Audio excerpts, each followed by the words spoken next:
viewers of Chill Talk Podcast. Today I have an amazing episode with the boss himself. Can I call you the boss or? No. I'm still young, Yeah. and we are a group of young people, so there's no boss. Like, we are self-driven, and we're doing everything together, so there's no boss. Why? There is a leader, but then there is no boss. But always it's good to take the credit. Yeah, taking the credit is okay, but then I don't want the title boss. I'm a leader, yeah, but then I like to lead from behind. Oh. Yeah. Because oh, are you a fan of reading books? Yeah, I have a lot. I have over 200 books inside. So there is where there's these books where they say like if you are a boss, don't be a boss, be a leader. So you feel like you want to be a leader than a boss, yeah. Because you see, like, if you say you're a boss, you lead people from the front. That means you don't know what is happening behind. Yeah. But if you're a leader, you lead from behind. So that means everyone is in front of you, and you know who is doing mistake, who is not doing mistake, and all that. So that's the difference. So I prefer to lead from behind than being a boss in front. Okay. Yeah. So boss, for them, they relax. They they are in front there. They want to be face of everything, and they're not giving credit to whoever that is holding them up there. Okay. So it's all about themselves. But a leader doesn't want credit. That's why he's behind. He has seen the way already, or she has seen the way, but now he's leading people to it. So just like a shepherd, there's no shepherd that leads from in front. Yeah. That one is the boss. The sheep will follow.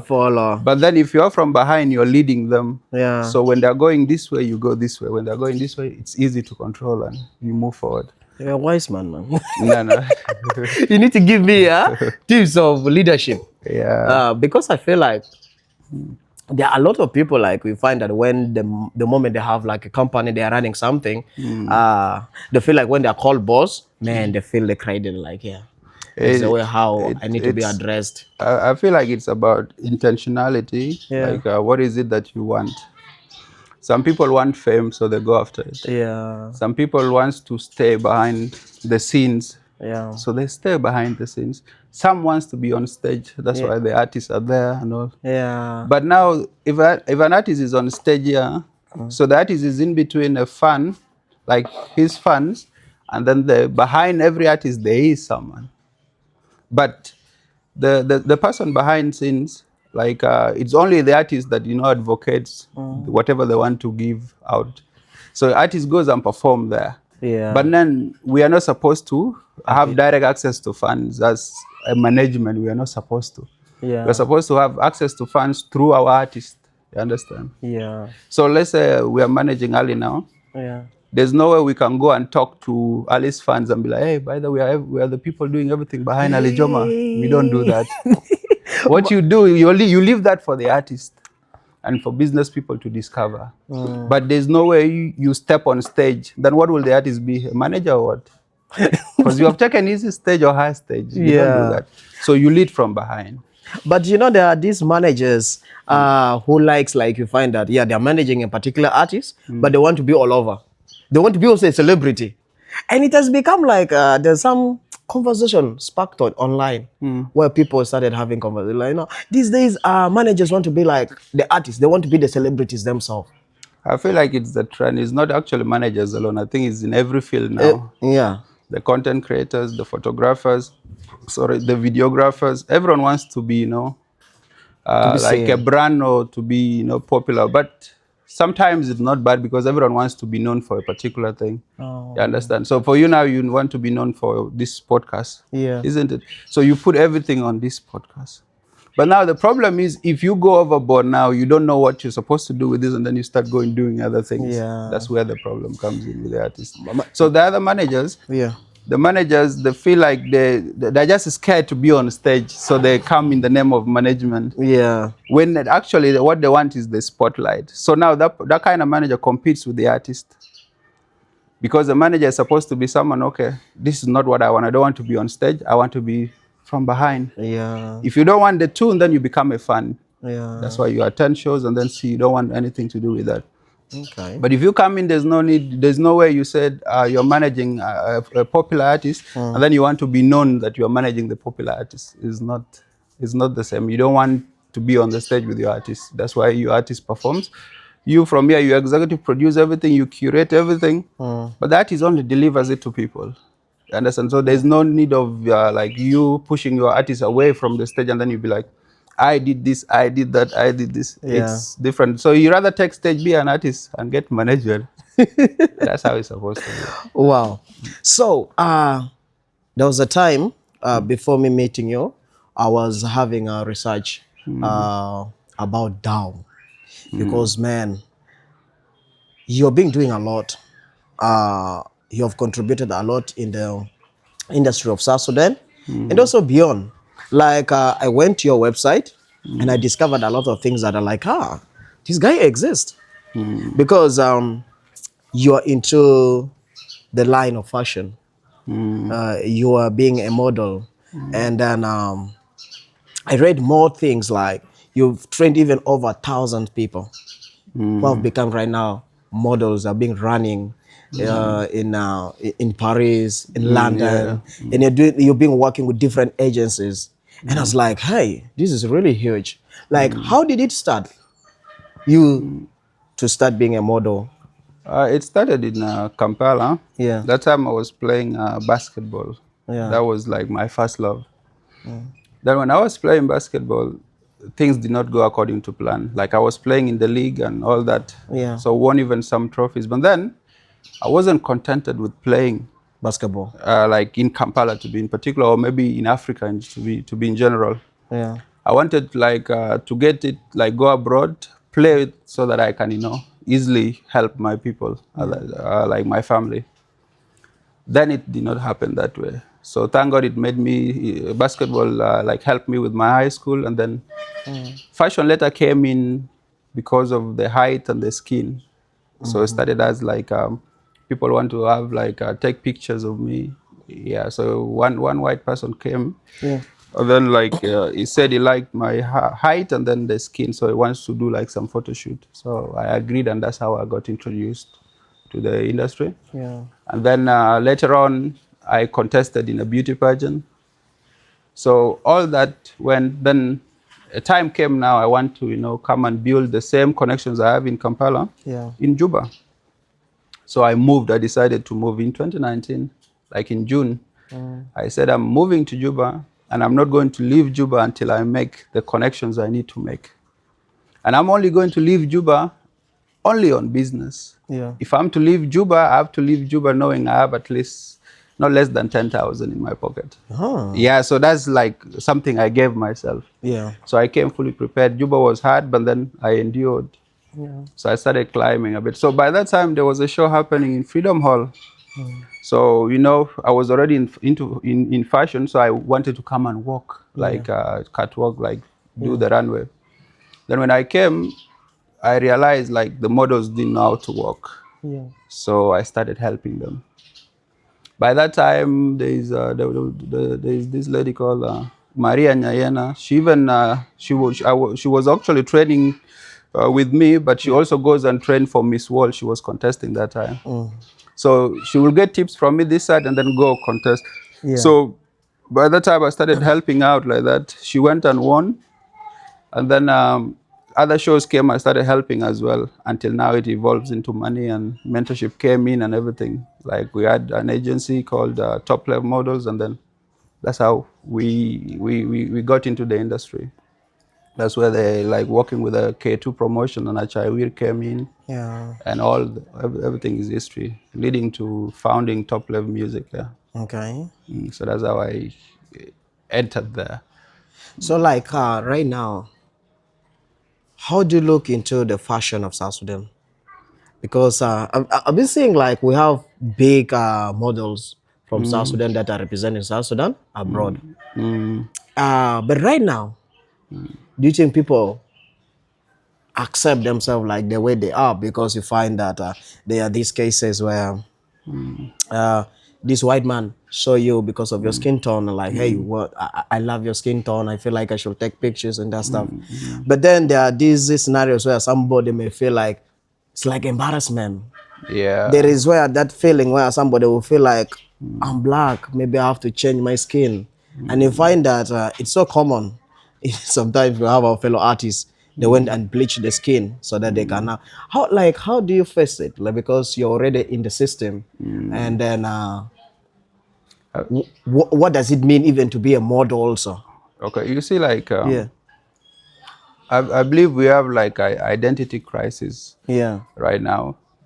And the second thing is people are not contented with who they are or what they have because they're constantly admiring from out Yeah. that you don't even look, so I have this.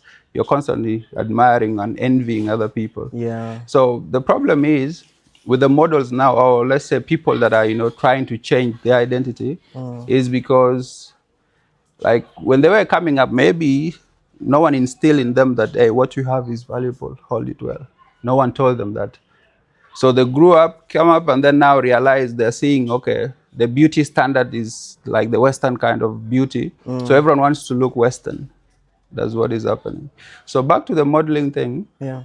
we have a problem that people that pave ways, like the supermodels like Alec Weck. Now we have the likes of Aduta Cage, and then we have Anokia. Yeah. Most of them you find are not fully one-sided. You find this one is either Australian, South Sudanese. You understand? Yeah. So, and then the other one is American South Sudanese. You see, like they're not fully South Sudanese to even think, oh, hey, let me come and do something at home here.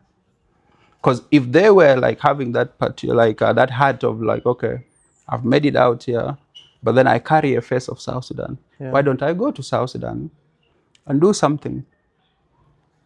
Elevate the industry, teach the industry, be like, you know what, it's because of this skin of mine or because of my hair or my looks that made me get this. Yeah. So open ways for your sisters, open ways for them, educate them, and then it will have been very easy, but then they did not do that. Yeah. The fame is for themselves, the money is for themselves. They kept it for themselves. They kept it for themselves. So right now, our industry is in in that dilemma whereby, yeah, we have the face is recognized, but how do we get the faces there? For us to how do we get the faces there so that they can make money and then come and help their people? Understand? Yeah. So there is no way. It's few, like when we came into the industry, that's when we started sending models directly from South Sudan to abroad, to all these 4 major cities of fashion. But then it wasn't happening before that. So let's say if the supermodels with the resources they have and everything, if they had done that, by now our industry would have been far better, because in Africa we are looked at. But are we investing in that? You understand? We are not investing in that. So that I feel like that's one of the big reasons that is keeping our fashion down, because we have a market, we've tried it before and worked, but no one is trying to invest there. Not even those authorities, they don't want to invest there. We have like the basketball that is tested and approved, but they don't want to help. Support it. Yeah, Loldeng is there struggling, but no one is trying to put in as well to take him there. So at least for basketball, they have Lol, and we have seen all the changes. But for fashion, who do we have? We don't have. So that's why those are the few reasons I feel like our fashion is still down. And even the models, some we've sent from here to abroad, they went and also fell into their culture, forgetting where they came from. Where they came from. Yeah. So that one also is upon us to educate our kids before they go, so that they don't go and have identity crisis whereby you want to be like everyone but yourself. You understand? So you left South Sudan and South Sudan, the image of South Sudan is what is selling you, is what is giving you money, and you turn your back on South Sudan.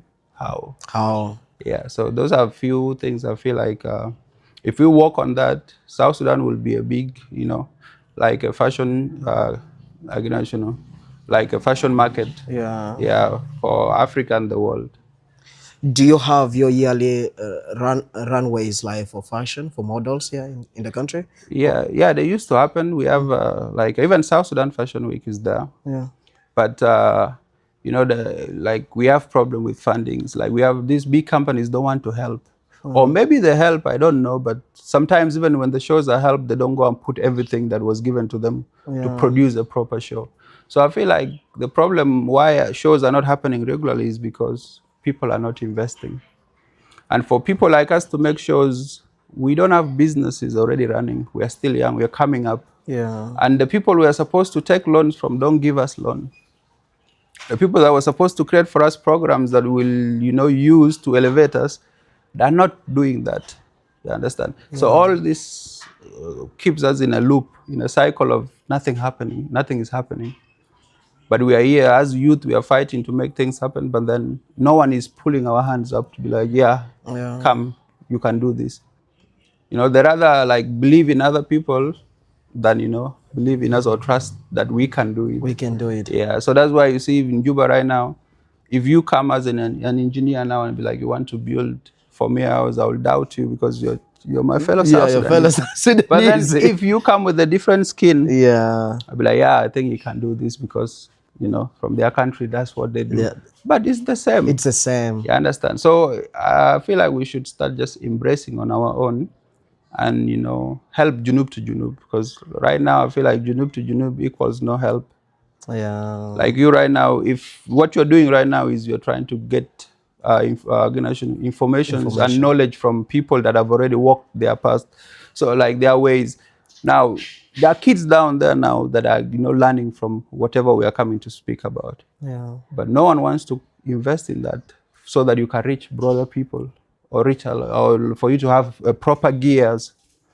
No one. You have a full community now that are watching you doing that, but they don't want to. And they're very rich people, and they don't want to support that dream of yours. Yeah. So how do you expect us as youth to go forward when we are trying our best? They said you're not doing enough. Even when you show with proofs that this is 1, 2, and I've maintained, there's longevity, I've done this for like 2 years or 3 years, and I'm still continuing. Yeah. They still don't believe. Why? Because you look like them. They want someone that doesn't look like them. Who's a foreign. That's the thing. And I think that issue is affecting us a lot. Too much, yeah. It's affecting us a lot. You see, like, right now, in South Sudan, as we South Sudanese like this, we don't value ourselves. Yeah. But go out. Recently, I went to Kenya, I went to Tanzania. Yeah. But, like, the love is even you see, they appreciate where you come from. Yeah. And they appreciate what you have. So what makes you now wants to change, to buy into another culture or, tradition, living your own? Yeah. So why do we, so let's say, for instance, in music, why do we bring artists from out and then pay them too much? But our own, we give them transport money. Why? Give them transport money. So that's the perfect example of Junub to Junub equals no help. You understand? So we need to start preaching Junub to Junub, Everything Junub to Junub. Like right now, we see we don't do videos out. We do them within South Sudan. And mostly we use like the young ones that are coming up. Yeah. We're the ones we give them chance to do the work, to shoot. Even the producers we give, even the photographers, we give them. Because it's them that will grow with us together. Rather than going out, you just try, give them ideas, collaborate, and you will achieve ×2 even what you are going to get out there. True. On that big budget. There was one of the video for Aljoma where he had over 1 million views. Yeah, that's so. That video was shot in South Sudan or? Yeah, in Luri. By South Sudanese. Actually, we shot it, by South Sudanese. Mosh Damian. Mosh did it. Yeah, Mosh did it, and it was with a phone also, iPhone 14. With a phone. And the video had over 1 million. Yeah, it went. It's almost going 2 million now. It's going to 2 million. Yeah, it's going to 2 million. And there are these people who go after Uganda, Kenya, and their video even don't reach like 100K. Yeah, you see. So I feel like it's just, there's beauty in simplicity. Yeah. There's beauty in simplicity. That time, I remember like we had arranged with Mosh that we need to have like a lyrics video. Actually, like a visualizer. Yeah. But then we agreed on the agreed date. We got that car, the Jeep. Thanks to the Good Samaritan that gave us the car. Yeah. And then when we came to PT Oil, I believe. Yeah. Mosh, he did not have some of like I believe that was a card reader or something was missing. Yeah. So now our manager Jonik and then Ali were like, let's cancel. Even the clothes we had asked from the designer has not even come. Yeah. So like, let's cancel this. And then I was like, no, let's go. Because what I put in mind, we will not get this car again if it goes back. So I asked him, is your phone there? Like, yeah. Does it have power? He said, yes. And then I said, we'll just go and shoot the lyrics video. So when we went to Luri, we went and asked for permission. Yeah. So you see if you look at the video, you see the sun is coming from behind. Yeah. But we cannot face it, like we cannot shoot the other way around because they said it's they don't allow cameras there. So we're even lucky to be accepted to film that way. So we had no lights, we had no like we did not have enough light, natural light as well, because it was already like sunset. That was like around 5 or 6. Yeah. So we just did our thing. We shot like that, and then Moss went and did his thing.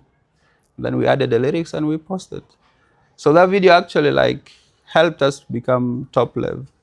Yeah. That video was next level and just shot by a South Sudanese. So I think believing in ourselves, I think it is one of the things. And in simplicity as well. And then one thing that I loved about TopLev, like I've seen almost all the videos you shoot, you use almost the ladies from South Sudan. Yeah, from South Sudan. It's not like brown ladies. Yeah, we have brown ladies from South Sudan, but we also put them. Yeah. But now we have this thing of also like the world outside that think only the dark skin, this type of skin is only in South Sudan. That's the only skin in South Sudan. That if you find someone that is a bit chocolate and brown, they'll be like, this is not South Sudanese. Not the way. And it's there, like if you go to Uganda right now, another South Sudanese, like if that, especially if the person is not tall and dark, they will not think it's South Sudanese. They won't believe. But why? We have the Azande people. We have like almost Western Equatoria, and a bit of a part of Wow there. We have brown people, but people still goes back to the darker ones. You understand? So I feel like that's the thing. So now, in your world of fashion, like what do we expect from now? Because right now, you have seen the challenges that is happening, and I believe all these challenges won't bring you down. Like, what do we expect from now, like in terms of the world of fashion, making sure that the world believes that South Sudan has the beautiful people, the beautiful skin. They have things that the world have to say. And what do you have in place? The plans are already there. What I would say I would want right now for those things to happen is support from whoever, like any good Samaritan that is willing to invest, then anything can happen. Or any authorities that wants to help, then all these plans will come to fruition. But the thing is, like without that support, like all the ideas I have cannot go forward. The ideas I have, like I may say like in 2 years time I want our industry to be like this. But if there's no help for me to reach there, it will not happen. So my dreams are actually big for our industry, but right now they're just zoned due to the situations we are in. They're only zoned to like my clothing brand. I have a clothing brand called Telagic.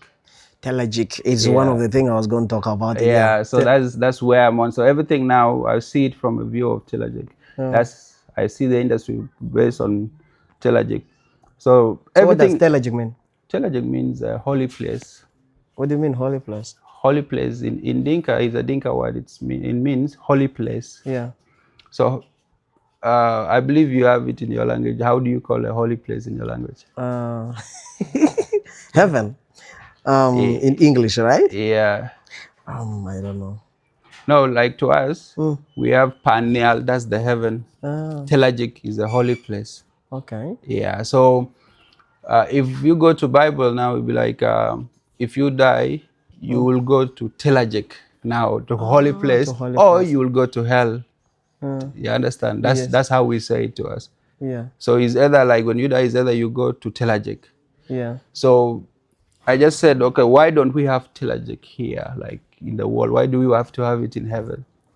I can have Telagic in the world. That's why I came up with the brand, to spread positivity, to make sure whatever you're doing or whatever you want to do, to have it from a holy point of view. Because if you think holy, you will not harm your brother, you will not harm any other person. You will only invite or attract good energy and good vibes and everything that is, that is taking you forward. So that's why I said, okay, my environment is going to be called Telagic. So when you come inside there, you see there's TopLev.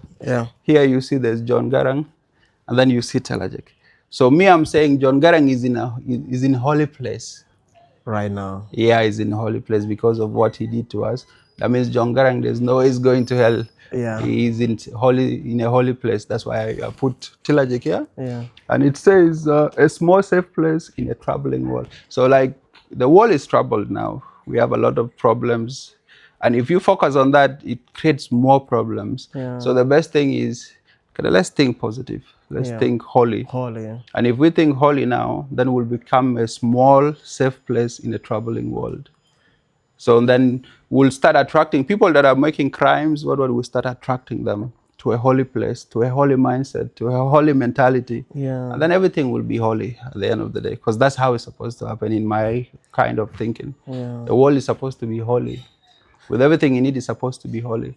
So, but if we, the humans, are messing it up with the way we are messing it up now, then the world has become a troubling space. So we need to, cancel it and then revert like to holy, our holiness. Like we should live with harmony and do everything in a holy mentality and a holy gesture.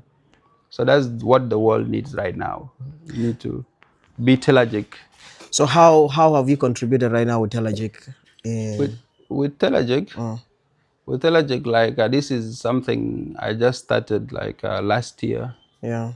Yeah, but that doesn't mean I only appeared in fashion. Yeah. Last year, no. Why I'm transitioning to this is like the models we've sent abroad, we sent them knowing that they're going to come back and do something to elevate our industry. Because if you see I'm millennial, I'm not Gen Z. So Gen Zs are coming now. So it's upon us to hand over the torch to them at early stage so that they start knowing their responsibilities from now. But you don't wait for someone to get old, then now you be like, here is your responsibility. No, you teach them from childhood. Because the culture I come from, you don't wait to be 18 to be considered an adult. Yeah. From 9 years old to 10 years old, you are initiated into adulthood. So you start behaving as someone old. So 11 years, you're done. You're already someone that is, you're already mature. So you're taught, like they will tell you this is how you're supposed to behave as a man. This is how you're supposed to behave as a girl child. These are your do's and don'ts. This is how you should listen when people are talking, and this is how you should reply when people are talking. And they teach you all these basic things, everything that common sense wants. So they teach you that, and that's like a cultural school. You don't get it anywhere. You get it from that. You initiated to that adulthood. Yeah. So to us, you can be 18, but you have a 40-year-old mind. You understand? Like with your mindset, you are too old because you are mentored by great people, big people, people of like leadership, or maybe people of of greater understandings. So you will not think as a kid. Yeah. You think as someone that is already in that same table with the 40-year-olds. Understand? So your behavior is not like for kids. Yeah. You behave as the adult. So as you add age now, you're just following your, how do you call it, your intelligence. You're running after the wisdom with the age. Yeah. But the wisdom goes fast, and then the age follows you, but not the other way around. Because right now I see in the world we live in, it's age and then now wisdom behind. There's no way you be like someone is someone is 30-year-old, but things like a 12-year-old. Why?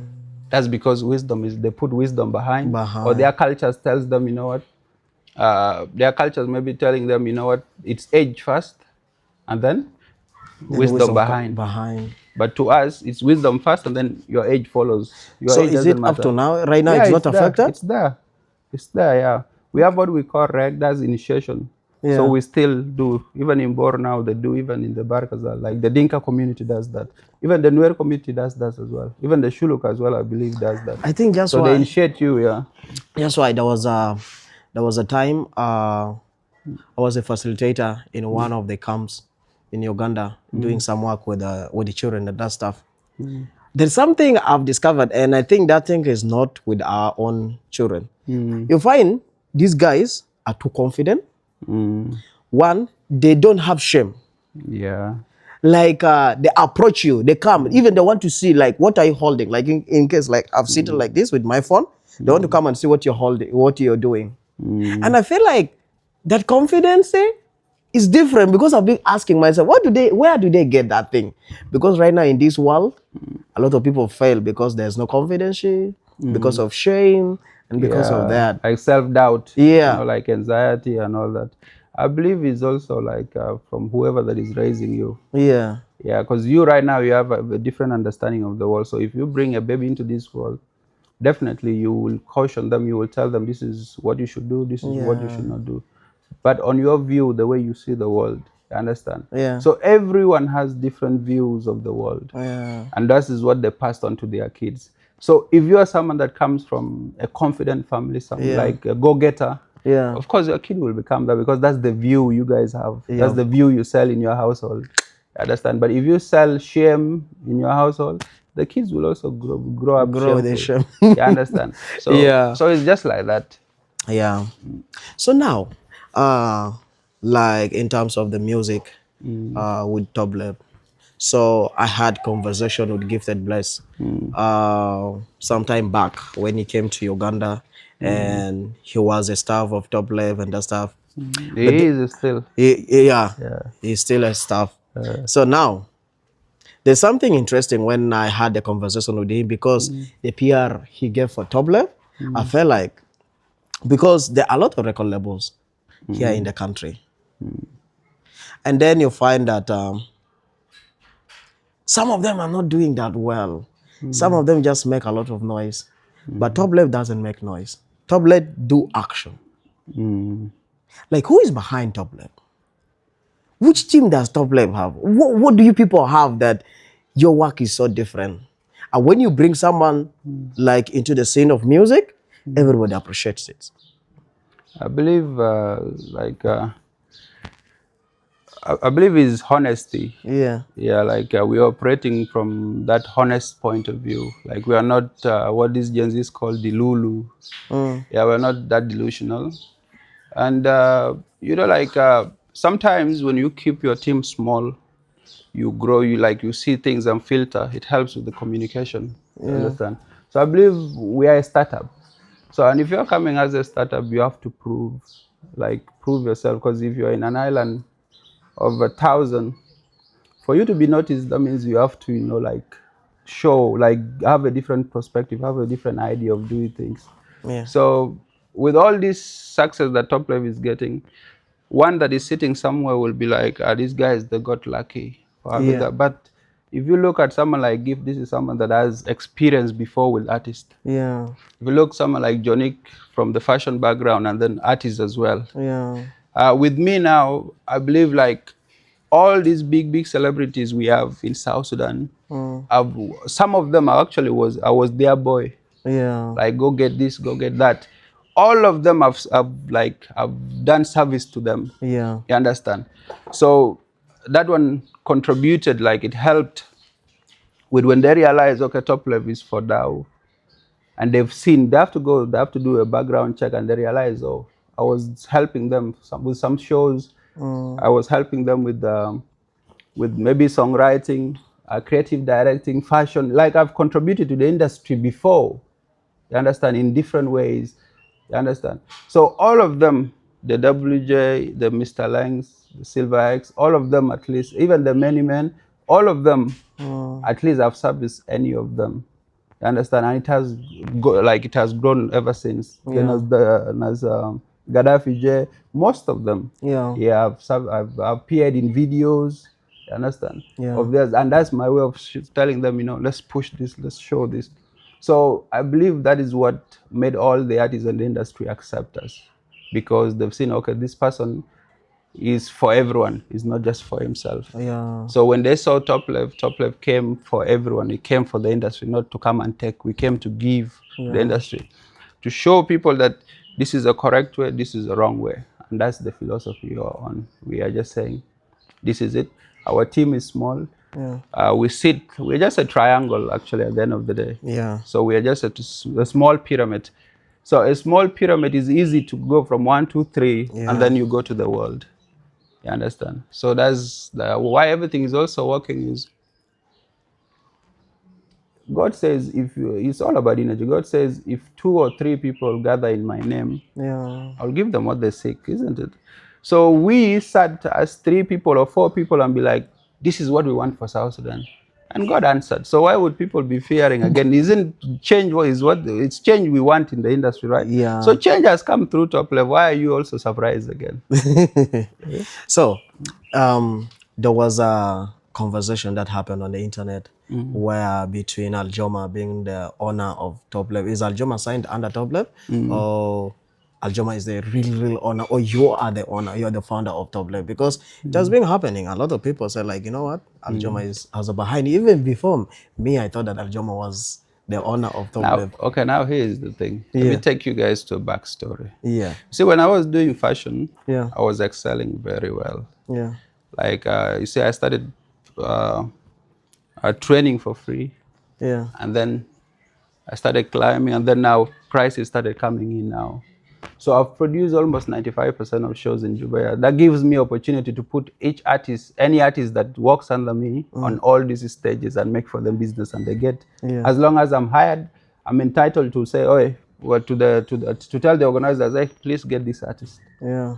So that is what Ali saw, like no one saw that. And then Ali also knew I'm a songwriter with the song out that time. So he realized, okay, this person is in fashion. Yeah. So that one, his fashion is sorted. This person knows how to write songs. So maybe I'll have a good test to listen to his songs and judge. Yeah. So he saw that. Then he saw the ability of, mentorship. And then he saw the ability of me sitting down and discussing business, and they don't fail. So he saw all these things, and all these artists did not see. Yeah. Even John Frog was in the same house, but he did not see that. Most of these artists did not see that. So Ali saw that. So when he approached me, he said, now, I want you to be my manager. Yeah. Then I said, right now I'm really caught up, because that time I was still working with with K2 Promotions and Achaiwir. Yeah. So I said, I'm really caught up. It will be very hard. Yeah. But Ali insisted.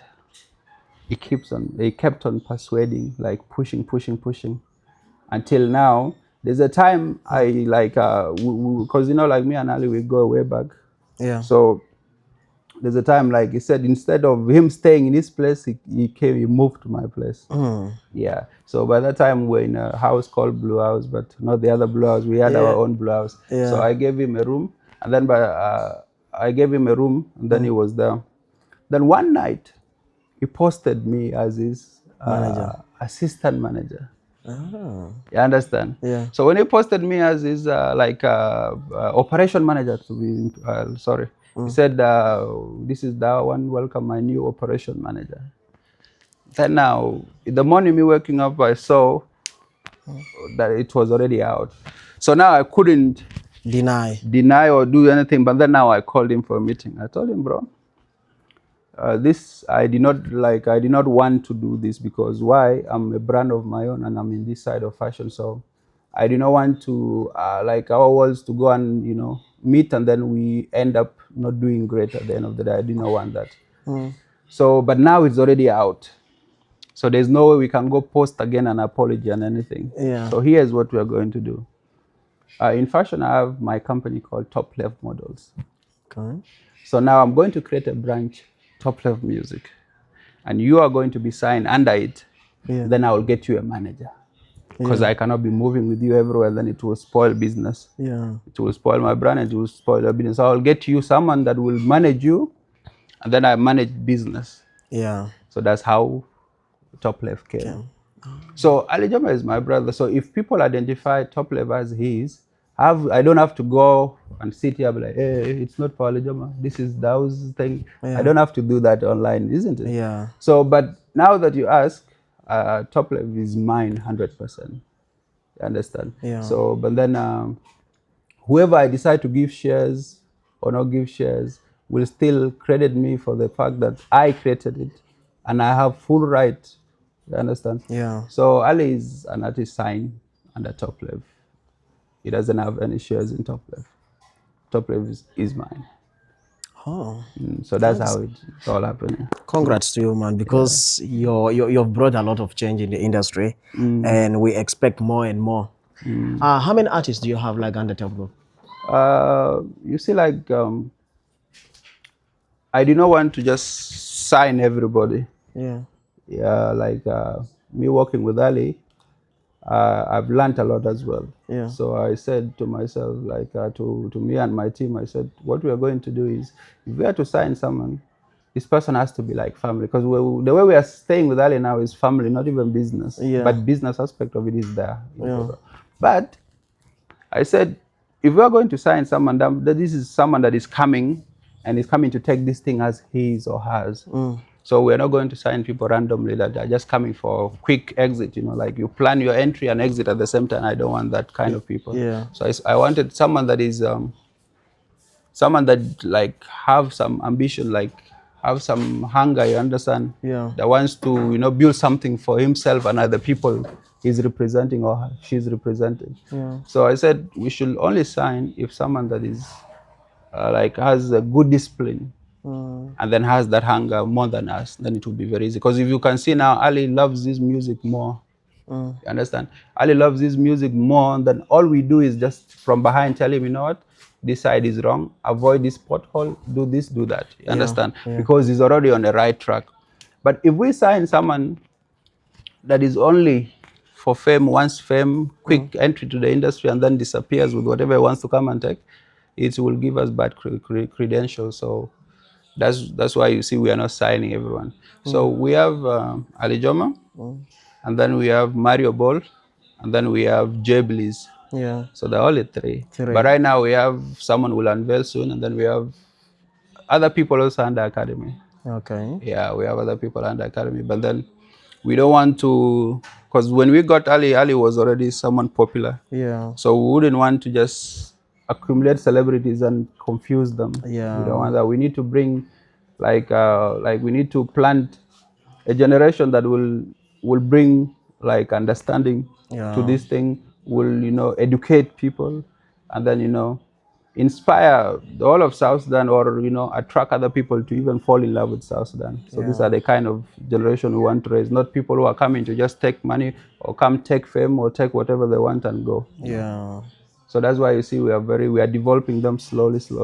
Yeah. Yeah. But if like if let's say like going back to Junub equals no help, if Junub equals help, these people would have invested, because why would I own 100% of nothing? Understand? There's no need of me owning TopLev music 100%, and it's not going anywhere. It's not bringing in money, and I'm just having artists. Yeah. It would make sense. So if Junub equals help, someone would have invested in a youth initiative coming up. Yeah. People will invest, but they have their monies and they have just in their houses. I don't want to give youth to better themselves and contribute to the growth of the country, because this is our way of contributing into the growth. We don't have to all be in the government to be like we are contributing. Contributing. Yeah, we are contributing through arts. Yeah. Creative arts. So why not just invest in creative arts and we stay? Help me, I help you. I help you. Yeah, you want campaign? We have Alijoma here. He can do it. We'll gather people for you. You come and speak your thing. Yeah. Understand? But it's not like that. So someone out there could be asking like, why do you only concentrate on male artists? Why are the female? Now the female is what I was saying. I want to build a female artist that is TopLev. You understand? Why is, you see, like all the female artists we have right now, they've reached a certain age, you cannot teach them new tricks. You understand? And I don't want to go and sign someone that is already representing a different lifestyle and then wanting to come and change them to do to TopLev's view. Yeah. It cannot work. So the best thing we came up is, if we had to have a lady, okay, let's get one, talk to their family. If they're okay with their daughter singing, then let's have a memorandum of understanding. Now put this lady under academy, develop them, teach them songwriting, teach them everything that the industry needs, teach them business side of it, charity side of it, and everything they need to keep equip them. So after that, unveil them. Is that a way of like branding your artist? Yeah, that's the way of branding. It's just not like okay, we have the studio, record a song, go like this. No, it's not like that. You see, like with this game is very different, like, because there has to be identity to it. Yeah. Like if people see me now, they see, okay, if someone sees me for the first time with this hair and sees me next time, they will remember me. If not for my height, or if not for the skin, maybe for the hair, they will remember. Yeah. That's what is called brand. At least when they see you and they see you again, they will not be, Who's this this? familiar? Yeah. No, they Yeah. should just know this is Dao. They should know this is George. That's the branding now. That's your identity. So if you're unveiling someone in the industry, that person has to have identity. They have to have what they are fighting for. You understand? Yeah. They have to have a purpose. There are people singing right now. They'll be like, okay, I'm going to be a singer, Yeah. but I'm only going to sing about the pain our people go through. Yeah. That is And it. that's all. That's it, yeah. That's what that's the purpose they've chose. Because music is big. Yeah. There are people that chose, okay, I'm going to come to the industry and sing about love only. And love is too big. There's breakups, there's a lot of these things. And just have that music. So anyone that comes to the industry, you have to plan. They have to know where they're good at. What is it that they are coming to sell? Because at the end of the day, you are coming to the market. You cannot go to the market with nothing in hand and then expect someone to buy. You don't do that. So you develop the product. That's why an artist is called, or a talent is called a product. You package them, then I present, put them on stage. Now people will do the bidding. Yeah, that's how it works. So that's what brand is. So you're being in the industry of South Sudan, and I believe you have interacted with a lot of artists. Recently, I had like a conversation with a friend. I was like, hey, how do you look into the industry of South Sudan? Do you think there is money? And a lot of people say there's no money in the music industry of South Sudan. A lot of people say you just produce hit song, you become famous, and that's all. But you've reached to an extent of having a record label. A record label operates with the artists, and you have to pay these artists, facilitate their movement, facilitate their recording, video shooting, and all this. It needs money. So what do you say about the South Sudan music industry? Do you think there is money in this industry? Or maybe the people who are saying, or they did not see the opportunities in this industry? I believe it's, let's say for instance, we have River Nile Mush, crosses like from Juba. Yeah. There's some part of River Nile, if you go for fishing now, you cannot get any fish. Yeah. But that doesn't mean River Nile doesn't have fish. But if you go the other side, you go get fish, you come back with fish. Yeah. So it depends with which side you go. At the end of the day, the industry is just like River Nile. There's place with there's where you can get fish and there's where you cannot get fish. You understand? So if you look at the industry, why I'm saying that is there's no way you come, like just going back to what I was saying, there's no way you come to the market on an empty hand and expect to buy or to sell. Because in this business, it's either you're selling or you're buying. For us record labels now, let's say for instance, it takes a lot of money to run a record label. Yeah. And maybe, the returns, they come slowly. Yeah. But what brought us here, like as TopLev, goes back to the service I did to people. Like almost everyone in this industry, I owe them a favor. Like, they owe me a favor. You understand? So I've serviced, like I've done service to them. So if I want them to come and do for me something, they do in return. Yeah. So I first worked with them, and now I want them to work with me. So how would someone refuse? So that's what is called social capital. I have that social capital. So what I have is not money, but social capital. Yeah. Whereby if I call you today, Georgia, I want you to come and do something for my artist. And upfront, I don't have any money. Yeah. But I believe if you do for me this thing, it will take our industry forward. You will see, you will evaluate and be like, yeah, this person is really honest. If I do this, it will take us further. Rather than saying, no, if no money, I will not do it. Yeah. You do that for me, and then it takes us another step. When I get money, I pay you for the favor you did me last time. Yeah. And then we continue again. So our industry, we came with the mindset of, okay, we don't have, but we are going to collaborate. And if I can get you a gig, I make sure I give you this gig. Yeah. If you are deserving of this gig, I give it to you. Tomorrow you will see, okay, TopLev is deserving of this gig. You will also give it to me. We've already collaborated. So you're surviving on the other end, I'm surviving on the other end. So that's how we are operating now. But imagine now a good Samaritans from outside sees and be like, okay, these people are collaborating well, they have a good understanding. Because in this game we are in, I believe there is nothing like tribalism. Yeah. It's more of collaboration. That's the tribe we identify with. Yeah. Unity is the tribe we identify with. So as creatives, you know very well you will gain from this person, and this person will gain from this. So what we do is better trade. I give you what you want, you give me what I want, for us to go to the next level. Okay. So that's how we're operating here. But like, it's expensive, and then we just try to collaborate, because, like, let's say for instance now, my artists have a song and I don't have a video. So I'll go to, let's say, Oxygen TV or any other people that have production equipment and be like, hey, my artist is here. We have a song and we believe this song will blow. Yeah. But if you produce for us the video, at the end of the day, you will get the credit. That is advertisement. You will get people to come and work with you. We will get people to come and work with us. So we collaborate. Yeah. We came with a product. They polish the product with us. They go back with the credit they need to go and convince their client that, hey, these are people we've worked with. And then us with this side, we come back with our product and we try to sell to gain from it. Understand? Yeah. So that's what is happening. So it's social capital and then collaboration. No competition, only unity. Okay. That's how we're operating. That's nice.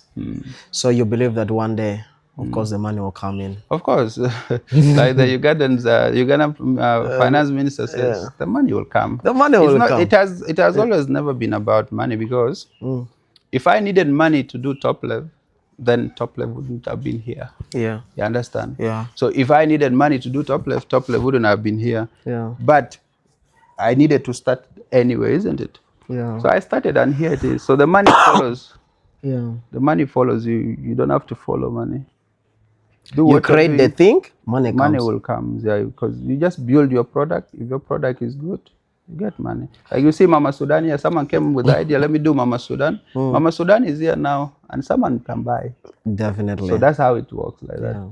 So just focus on what you're doing, build it very well, package it very well. If you fall in love with it, someone will fall in love with it, and that someone will buy it. Yeah. And at the end of the day, you continue. That means you attracted money. You did not run after money. Because if you are running after money, you're running after money with your bare hands. Yeah. So how are you going to get something to exchange? Because at the end of the day, you have to give something for someone to give you something.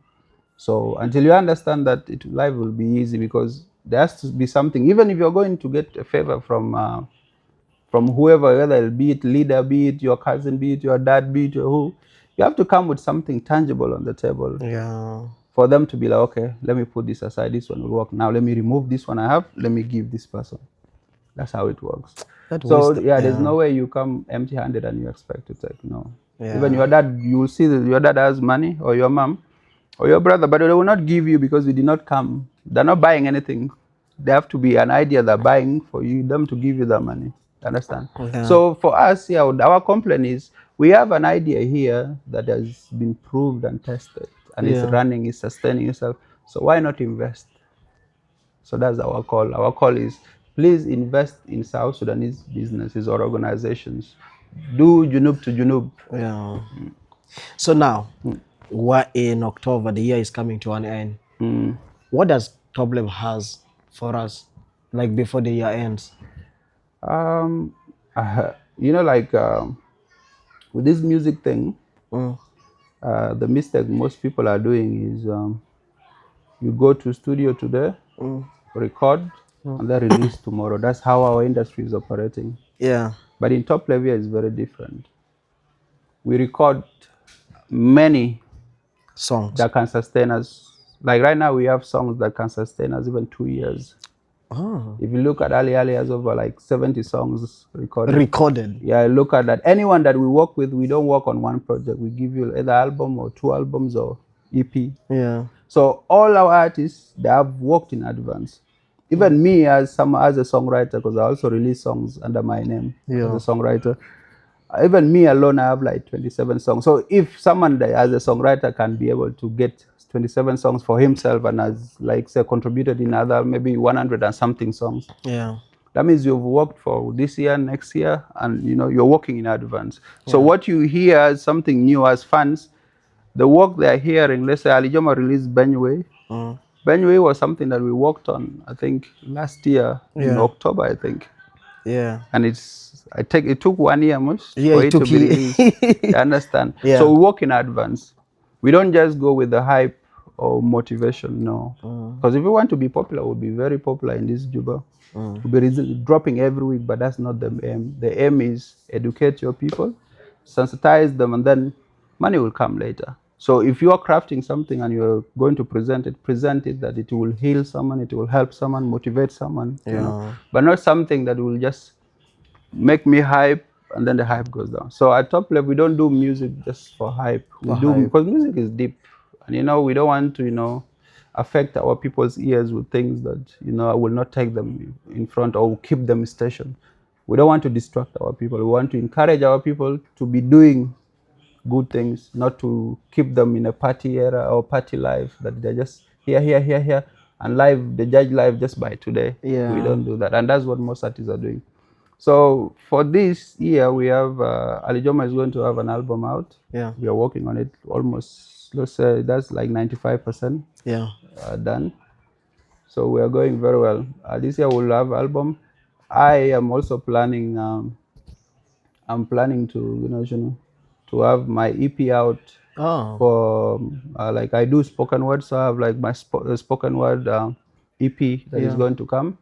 I have like collection this fashion, and then the songs I did with the other artists, the songwriting part now. So I'll combine them, the three all, and launch at the same time. Oh, so this is going to be launched together. Yeah, so that's Dow under TopLev, Alijoma under TopLev, and then another person under TopLev. Like Jeblis also have songs. He has a song coming up soon.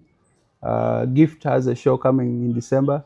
So all this comes back to all our workforce. So that's what we are coming. It's big. So, and not to brag, but they say if you are bragging and it's true, it's not called bragging. So, so I'm saying this December is going to be very hot. Yeah, so I have not to travel anywhere. I have to witness. This December, like there's a comment I saw Mr. Easy did. So he said this December go hot, or so this December will be very hot. Very hot. Yeah, you guys have seen Benway now. A lot is coming, and I have also a project coming out. We have fashion shows coming up. We have albums coming out. We have a lot of music videos coming out. So a lot of fashion, things coming out. So this December is going to be very hot. We've already captured this year. Yeah. That's great. Man, I'm very happy for that. And I just can't wait for December to come in and start witnessing these shows and all these album launch and also that spoken word album of yours you're going to release. I can't wait for it. I believe it must be impactful. Yeah, of course. Yeah. Like this is we're operating from Telajik, so whatever I'm saying there is from a holy point of view. I love that. From a holy point of view. So anything I do it to at the end of the day better someone's life other than mine. Or tell you my experiences I've been through, so that you can get motivation to tackle your own problems. So that's where we operate from. We're not that selfish. Yes, so I want to conclude this conversation with one of the things that has been also happening on the internet within one of your artists, that is Alijoma. There was they had their online beef with the John Frog, terming Alijoma as what? As a community artist. But how did you accept that? How did you feel about it, terming someone as a community? What does it mean even like? Now, here's the thing. Like I said, we have different understandings of things. People understand things from different angles. And there are people that cannot, move out of themselves and, sit in a pyramid to, discuss and see things from different angles. Because sometimes if we have a problem here, or if you have something you need to, solve, as a person alone, your brother is not around or anyone, you have to be able to create a pyramid, let's say put one DAO this side, put another DAO here, and then the main DAO, then discuss the problem. So you see it from that side, see it from this side, and then see it from this side. But in our industry it's not like that. The community thing now, let me first go. You said why they were beefing. Ali Joma just had interview, I think 2 days ago, and he mentioned this was persuasive advertisement. Oh. That was their plan. To make sure the industry is boring, what do we do to Yeah. keep our people engaged or glued? So unfortunately, it went over the bar. Yeah. So we stopped it, and everything is okay now. So everything is fine now. We don't have any beef, because it's something that started out of goodwill. Yeah. You understand? Yeah. So there's no problem there. And then what was the other thing you asked? Terming to be a community artist. Community artist. Yeah. Now Ali Joma has roots just like any other person. Yeah. Like when we are talking to you, Gibel, I asked you what's your name. You said my name is George. George. So I said, what is your dad's name? You were hesitant to say it, but you said it anyway. Yeah. Then you said your mom. Then I told you, don't be selfish, because if I come and introduce myself to you and as Dao alone, I'm being selfish at that moment. Yeah. Why? Because I have my dad called Awan, I have my mom called Adior, Yeah. I have my brother called what. I have to mention, people behind me. I have to, like say my name is Dao Awan. That means I've mentioned my dad from behind here, because the world sees you, but your people are behind you. So if you don't mention them, that means you're selfish. You're just only identifying yourself by your face. Yeah. So that's why they say identity matters, where you come from. So if they're saying Ali Joma is a community artist, that thing is not bad, because Ali Joma decided to be original than all of you. Yeah. Ali Joma decided to be like, you know what, I have a community behind me, you need to know. Instead of his father and mom alone, he went to the whole community and carried the whole community with him. So if you see it from that analogy, you'll be like, oh, Ali Joma is actually doing something great, because he's carrying his people wherever he goes. If Ali Joma is performing in Australia today, he's performing in Dinka or Arabic, that's carrying South Sudan there. If you come with another language you're singing in, it's not bad, because you're still representing South Sudan there. You understand? So if we say we're going to represent South Sudan only through Arabic, then we are depriving ourselves from our true identity.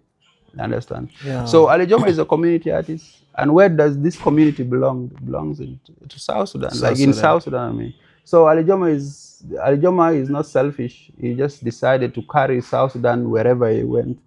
And that's him being true to himself by singing in his own language. And also kind enough to translate for you to understand in any language you want to understand it in. Yeah. So if someone is saying Ali Joma is a community artist, then you need to understand what is community even. Yeah. Community is your people. So are you going to be a loner to go anywhere and then you be like, I don't have a community, I don't have people? Would you say that? No. How does someone stand alone? You don't stand alone, you stand with your community. So one thing our artists have to do is they have to carry their community as well. They have to represent, because they're representing your people. Wherever John Greng went, John Greng was known as South Sudanese or Sudanese. The same thing now. Wherever our president goes, he's going as a South Sudanese. He's not going as a Dinka. Yeah. You understand? He's carrying the whole community. That's why he's representing South Sudan, isn't it? Yeah. So, but what if he goes then, I'll be like, oh man, I'm Salva Kiir, and he stops.